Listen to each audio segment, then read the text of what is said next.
What's up, guys? Subzerac here, back for another dishy, soapy VOD reviewy. Look, he's a beast, and I gotta steal his tech. I mean, if you're watching this video, I'm probably at day one of Vegas right now. Sadly, I can't stream, so I'll have to just keep you guys updated in my Discord, or you guys can look at like the score sheet or something like that. But yeah, I gotta steal all of his tech. This video is speaking to me in the future. Please don't get day one, even though they eliminate a ton of people day one. So it's very hard. Would you guys take this Lilia chosen here? I know on last patch you like absolutely would, but this patch it's like a lot worse. Like it's significantly well, yeah. It's just that like playing around the superfan opener is worse. I mean, like they didn't nerf it at all. They didn't nerf Lilia herself at all. It's just that they nerfed like the units that play around it. But yeah, he's gonna opt to play it. He's kind of freaking out about his opener here, which fair enough. Like this opener, I think is still solid if you can play around KDA. The other issue with this opener is it doesn't, unless you get like an Eve 2, it doesn't really like allow you to play around these type of like melee units that are really strong this patch. Frontier Priz ticket Lucky Gloves. Lucky Gloves with one glove is not bad. The problem is you can't gloves your super fan. So like this is actually like pretty anti-synergy. I would reroll these two though. We don't even have anyone to twin tear, right? Buried Treasures is not bad. Bulk is like, it's probably Buried Treasures. First item here. I mean, if you go crown, that's not what it's called. Steadfast Heart, Morello. You could wait on more items. Steadfast Heart should be like very solid on this Lilia. The problem is just having damage on this board. Like there's a very high chance when you play around this board that you were just 0 damage. And this is the spot that Dish Soap's in, right? He's just 0 damage here, unless he makes like Sunfire. But then like we're definitely not making JG. And Steadfast Heart is really good on like Lilia too. Here's see what he makes here. Like Morello would help supplement her damage a bit. You could play that Dazzler backline over this the Seraphine. But yeah, it looks like he's looking at Seraphine. I think this Bard is like not even bad. He's gonna go Crown Guard. Okay. Very solid item on Lilia, and he's just gonna slam the belt. So yeah, he likes playing around these components better. Lilia gets absolutely destroyed here though, just by this Jinx too. But yeah, like as you can see, like the problem on his board right now is just no damage. He's not found a unit yet that does damage. Annie actually does some damage, but he ended up actually selling the Annies there because he wants to think about playing this KDA opener here. Okay, Senna is a unit that does damage. And he also sees this Hearsteel here, which he's certainly interested in. So yeah, we could play like this, plus I would think Senna. Yep. No IE Slam, I would think. But yeah, he's actually just going to put components on everyone to save as much HP as possible. This is such a Dish Soap thing to do. I feel like every game this set, he's just absolutely always playing for strongest board. Like even in a spot like this where he already lost a fight, we're probably not going to like Giga win streak in this spot. He just wants to live. He just wants as much HP to cook with as possible, which I think makes a lot of sense this set, because so much of this set is like late game, these like board pivots that you're doing. Oh, Shojin is completely fine. Okay, we're playing once you slam Shojin, you've sort of locked yourself into one of two lines. Oh, and he is going to pivot to this version of the board. Interesting. I love this Senna unit, so I probably wouldn't have done this. Huh. But yeah, he likes the KDA version better. And if he wins, he's probably going to hold on to this set. I feel like he values this set unit insanely high, especially because like we could play towards Ezreal this game. Here's to see what he plays this game. So this will be fun. Yep, he's just going to hold on to the set. He values this unit insanely high. What was I gonna say? Oh, you're locked into a couple of lines here once Shojin slammed. You can play around Ahri. You can play around like Ezreal. You can play around like Caitlyn, but I don't know. I'm not the biggest fan of this Caitlyn unit. I think he went for bow there. With the Giant's Belt open. I mean, this could be Nashers. The problem is you can't really make Nashers here. I'm curious about this bow make here, because I probably would have looked for just like turning this belt into an actual tank item. It could be Shojin Guinsoo. I feel like Shojin Guinsoo's fallen off a bit this patch. Just because fights are a lot faster with all of these like edgelords. You know, like you don't really have as much time for your Guinsoo to stack up if Yone just one-shots your front line and then like dashes through and then one-shots your back line in 2 seconds. And yeah, he's gonna slam nothing here, which means he's probably going to lose this fight, I would think, to this person who has stationary support, because that augment is very good, and he hit Locket plus Callus, which is also very good. 2 aura items that you can just put on everybody. Like, yeah, nothing wrong with that.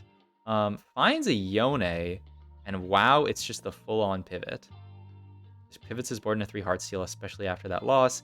Just gonna hold these units. Now, here's my question. I'm very curious. What are we actually playing here? Because sure, Heartsteel is great. We love Heartsteel. But we can't really play Yone from this spot, right? Like I mean, I guess you could. It's just the question is, where do these other items go? Oh my god. In Yone paired, you have potentially like Edge of Night plus Hodge plus Titans components. We'll see. And this could just be like Morello with the belt. See what he feels. I mean, it could also be BT here. BT Titans. BT. There's QSS is also another option. I mean, you could just make. I mean, you can't make BT Edge of Night is the problem. You don't have Hodge either. Like this could be Edge of Night Titans QSS, but then you don't have healing. It can be like BT. I like BT Titans, but I know Dishtub does not like that very much. And then this leaves you with these other components. This is like a really, like, it's 7 components open, or 8 components open, right? 9 components open. Like, the amount of slams here is insane. The amount of stuff that you can do here. This bow, I would think, has to end up being Titans. Last game, he went for a red buff. So maybe he prios red buff pretty highly in this comp. Like, if you want to go from there, like, your glove, what is your glove going to be? Probably none of this. Like, IE or Hodge, probably. Like, you'd want Hodge. I don't know. If I had to guess what he slams here, I'm thinking, but like you can't even make Edge of Night on set. Like you'd have to make Edge of Night here. But the problem is you don't really like making Edge of Night on the Yone. I don't know. I'm very interested to see his prio here, and he's just holding on to all this stuff. There's no way he makes nothing here, right? He does make the Titans finally. Okay, so it's just Titans BT. And give me Titans BT QSS. Yeah. Okay, and then just Sunfire. All right. I'm happy to see Dishtub make a Titans, because I think this item does insane work on Yone. And you know, like obviously on this Yone 1, it's not going to do insane work, but that's fine. And yeah, this is one of my favorite setups on Yone, so I like this a lot. It's just Tiny Titans probably. You have all your items you need already. You're already in a lost streak position with Heartsteel. He's looking at misconnections here to guarantee him Eve plus income. I could see it. I would be really tempted to take Tiny Titans here, but yeah. This is just Econ and Evelyn, which is nice. Okay, pretty cool play. I mean, this augment is very solid. It is a lot of gold. You know, I remember when I first read this augment, I was like, why would you ever take this? Give me a bunch of 1 costs. But the thing is, these 1 costs, you can sell them, and then they turn into gold.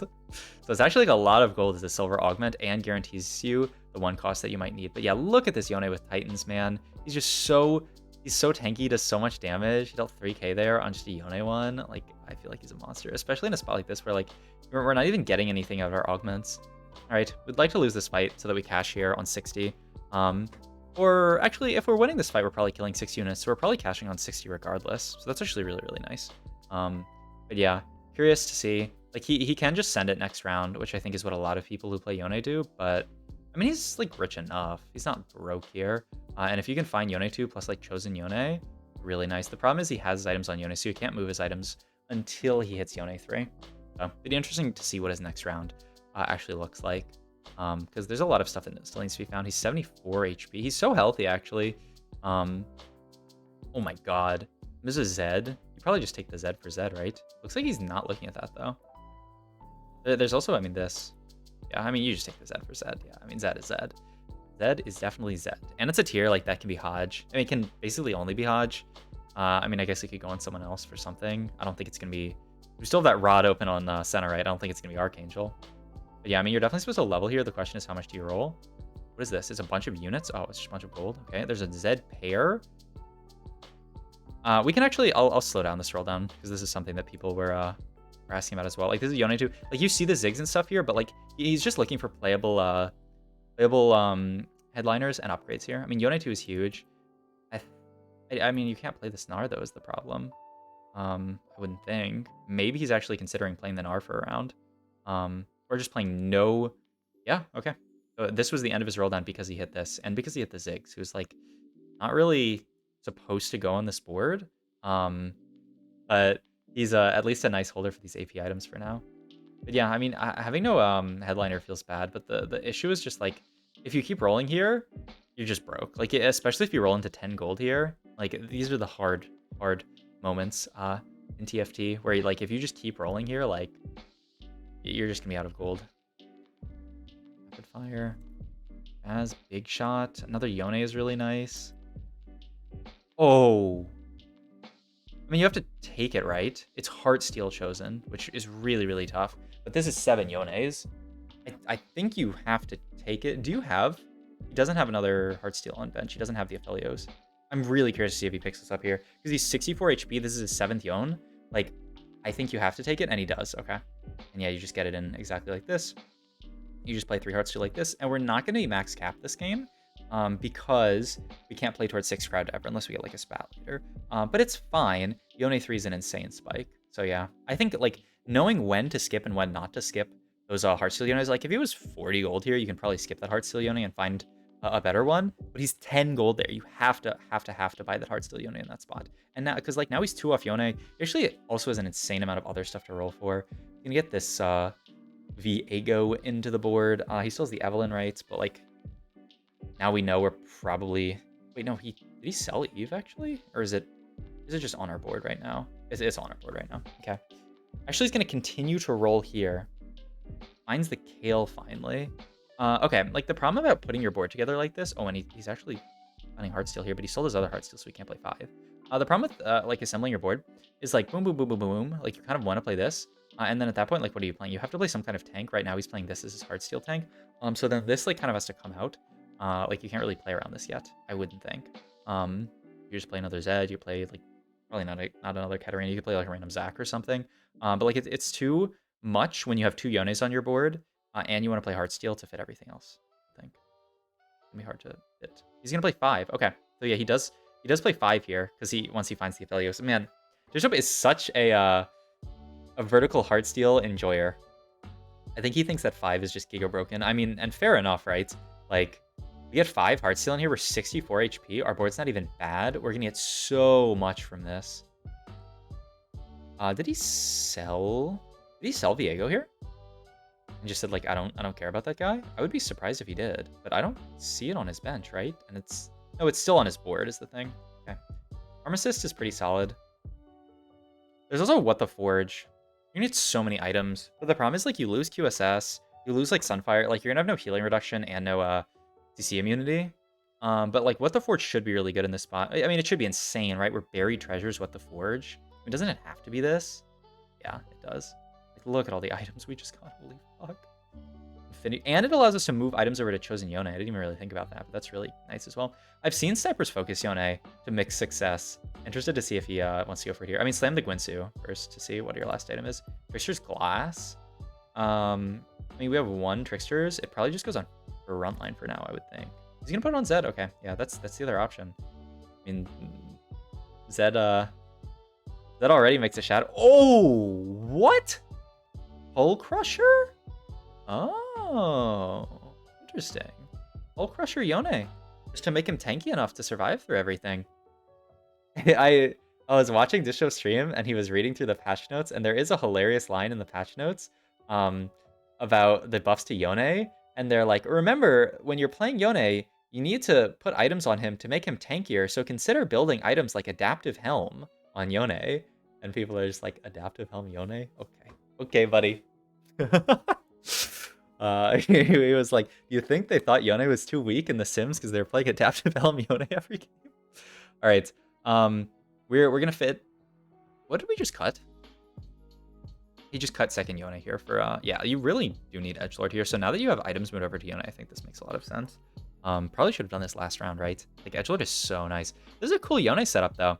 I mean, I haven't really thought about it, but, like, Hull Crusher, Yone is just going to survive forever. Like, this Yone is going to be giga tanky. You just need to get to Yone 3, because, like, you need Yone 3 and like, Zed 2. And, like, these items on Aphelios are just going to move over to Ezreal, and I guess we're going to play, like, a Heartsteel game. Like, we might not even pivot out of it for a while. I don't think you really want a Spatulus. You'll just take the highest cost unit here in this position. I think that makes a lot of sense. Yeah, I think this is all good.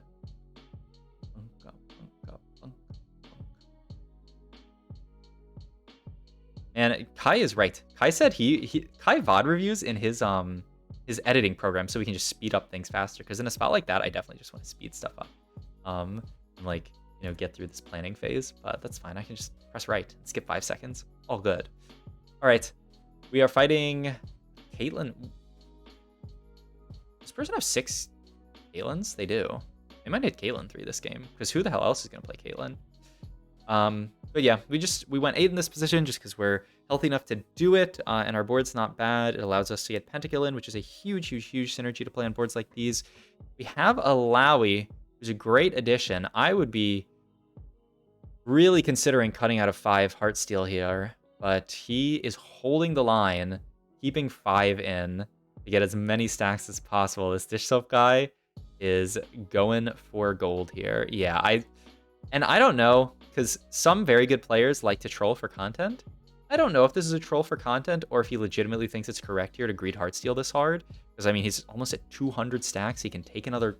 If he takes another loss here and goes to 200 stacks... Okay, he is going to pivot in here. And this is really nice, right? You can pivot out of 5 Heartsteel. It's kind of similar to in previous sets where you would, like, pivot out of Underground, like 5 Underground, so that you could get the cash out here. Obviously, he's going to get the cash out regardless. But this allows him to be in a much more healthy position. Z2 there, absolutely huge. Continue rolling here. He's going to find the Ezreal, who kind of... Well, I was thinking has to be your item carry, but like I didn't even realize it, but he's looking at this Karthus as actually like a guy that's like going to be on his board. I didn't realize, but like obviously, after thinking about it for a second, like he can carry these items insanely well. And yeah, he's just going to play Karthus here, take a random tier for fun, and play the Akali for Executioner. Moves tank items up here, and he's just going to tier Alawi. I'm kind of scared about tiering Alawi because we might have to move items off of her later, but it's okay. Sylvan hit a single Yone here. Kind of very scary. We are going to lose this fight, which is great for our stacks. It's just bad for our ability to be alive. He's got 1 more round to go before he cashes. Yep. Oh, no, this is the cash round. Oh, and it's Tome. Oh, Crowd Diver Emblem? Okay. Yeah, I mean, it has to be this, right? There's no way it's anything else. This can actually enable the 6 Crowd Diver win con, which means he needs to go back and find some of the worst Crowd Diver units. And oh, wow. Wow, what a play. Huh. He pivots out of Yone Chosen here so that he can get a combat headliner in this Ezreal. Crowd Diver? Like, what is this pivot? Into this Ezreal? He takes a loss anyway? Now he doesn't have Yone 3 as an out? I'm speechless. Got a roll here. It's impossible to find Yone 3 at this point. Gonna pivot into 4 Crowd Diver. He does not have Kiana yet. Very crucially. Finds another Yone. He's fighting a golden egg player. I mean, surely we can beat this guy, right? I mean, they are Senna 3, but Senna 3 should be pretty trash at this point in the game, right? Yeah, especially because they're playing down a Priz. Okay, so he gets a little bit failed out here. I think he's considering holding on to the extra Yone for Yone 3, but it's like kind of very expensive. That's Alawi 2? This game got real spicy real fast. Sadly, he's got this tier stuck on Alawi, which is why I was really hesitant about putting the tier there. I probably would have just put tier somewhere else, but I think he was just trying to preserve his life, which, like, fair enough. But yeah, that's tier Alawi. Mana Zane, another one, a 3rd Mana Zane on this board. I think only Dish Soap could have found. Oh, he locked for that Yone, it looked like. That's wild. Yeah, because I mean, he would have had to sell Alawi or Viego, and he doesn't want to sell either one. But he wants this. He wants this Yone. Crazy. I mean, you can't ever sell the Alawi, right? Because of just exactly what happened here, where you can find Alawi on Carousel. Okay, he ends up beating this board. I mean, he's up so many Ornn items, right? From Heartsteel. Like, he's up an insane amount. So I can obviously see where his board strength's got. Like, how many Ornn items are we at here? 6, 7, 8, 9, 10, 11 Ornn items. I mean, I guess what you really want is Heartsteel to bail you out and give you a component. If it gives you a component, you are bing chilling, which I guess is why he ended up putting that tier on Alawi, because he's confident that he can find a component at some point. And this, I mean, the Sniper's Focus Yone Actually doesn't look that bad. He's slashing him up. He's doing good damage. Huh, he actually looks not bad. All right, got all of these pairs here at this point. We ended up getting, oh, what is that? It was a TG, but it turned into another Trickster's Glass. I mean, you could Trickster's Glass Alawi and have 2 Alawi 2s on your front line. But I assume you'd play towards, but he's obviously going to wait and see what his item is here. Hull Crusher, like Hull Crusher Alawi is so good too. Okay, obviously just rolling here for upgrades, and then we'll look at items. Okay, where do these items go? One has to go on one tank, one has to go on the other tank. What's more tankiness here, a second Alawi or Hull Crusher in the Alawi? I assume you Hull Crusher the set because he has all the tank items. Oh, he has Reforger. He just Reforgers off this tier. Oh, gets out of the set, and then the tank items can actually go on Alawi. He did get another Sniper's Focus, which is kind of hilarious. We're gonna have to Sniper's Focus our, and then yeah, like the tank items going here feels amazing. I mean, I guess you Snipers oh, he Snipers Yorick. I was thinking of Sniper's Kane, but I mean, like Sniper's Kane doesn't make that much sense. But Sniper's York is actually sounds really good. This game is so nuts. He's gonna beat Vanilla here, get him down really low. We're 11 HP and streaking here. If we take one more loss, we're probably dead. But that's all good. Gets Pentakill back in here. What was he playing before over this spot? Yeah, it was. Okay, this is the thing. I don't know how you actually fit Kane on boards like this, because Penta is so impactful late game. So yeah, like, I think this is better, just to play Penta here. But like, if you hit like Kane too, I don't understand what you do in a spot like this. And yeah, he's just ignoring it, which I think makes a lot of, especially because he needs that gold to hit everything. All right. Oh, you can't unmake Zed here, right? Yeah, you just have to lock for it. Okay. All right. He just had survived this fight against this person who's got like 50 units on his board somehow. Yone is cutting through everything. He's gonna win the fight. Top 4 still not locked in, but this is Yone 3. His board is so capped. He's not even level 9, by the way. He's done all of this rolling on level 8. He finally finds Yone 3, but now it's like too late to go 9, right? Found a Laui 2 on 8. He still hasn't found a Kiana yet, but like if you find Kiana, I don't even know how you're fitting it on 8. For 6 Crowd Diver, it's just so tough in a spot like this. Like you have to cut out of like Edgelord, and then you lose Edgelord Pentakill. Like it's so hard to fit. Gonna win this fight though. Still not guaranteed top 4 yet, but very likely. I mean, you'd take Yorick pair here in a heartbeat. Pentakill Spat is actually not bad to allow yourself to play Penta, and then you can cut the Kale. The other option is just take any random item. What's better here? You don't really have anyone to Pentaspat right now, but you might later. Yeah, he's thinking, like, he's stuck between whether he wants to go that or Pentaspat here. But yeah, I mean, Penta does nothing on our board right now, and this is an item. And, like, I don't know if we have the luxury of playing for late game. We hit Eternal Winter. There's no way it goes there. It must go on Viego, right? Yeah, there's no way we're going to put Eternal Winter Sniper's Focus. All right, so we Eternal Winter the Viego. It's not bad, right? Because he's going to ult into enemy boards and do that kind of cool thing. So it's fine. We have double Eternal Winters here. One on the Alawi, one on the Viego. This Alawi is so tanky. She survives so long with the Eternal Winter. It's actually just so gross here. Nuts. Top 4, 11 HP, and a Dream. What a cool board. And just played Hearsteel the entire game. This is like I'm watching like a... I feel like this is what so many people do in like Bronze, is they just like play Heartsteel the entire game, but it actually made so much sense this game. He's finally out of it now, right? But he played Heartsteel up until like beginning of stage 6, right? Or something like that. He's got this cloak he's holding on to, just in case a cloak could potentially swing this fight, which is kind of laughable, but I mean, you know, he was like holding it to like cheese the cloak or something, but I mean, we're about to get an item here, so if anything, maybe like cloak the Viego or something, because I doubt we're getting 2 more items, but alas, he does not go for it, and it's now just him and one other player standing in between him and an insane first, honestly. He can level here finally. He's holding on to this Katarina in case he finds the Kiana here, but he is just gonna add a Sona here, finds another Sniper's Focus, so it's gonna be double Sniper's Focus Yorick, and this is our final board. All right. Sona on opposite side of our carries, which is a little bit annoying, but I guess it's like kind of hard to position for them. Oh, he actually got stomped in this fight. Oh my god. He got wrecked by Senna 3. Easily. It's a second, I guess. Okay, what a crazy game. Hope you guys enjoyed this video. If you did, like, comment, subscribe. Check my Twitch and all my other links down below. Thank you.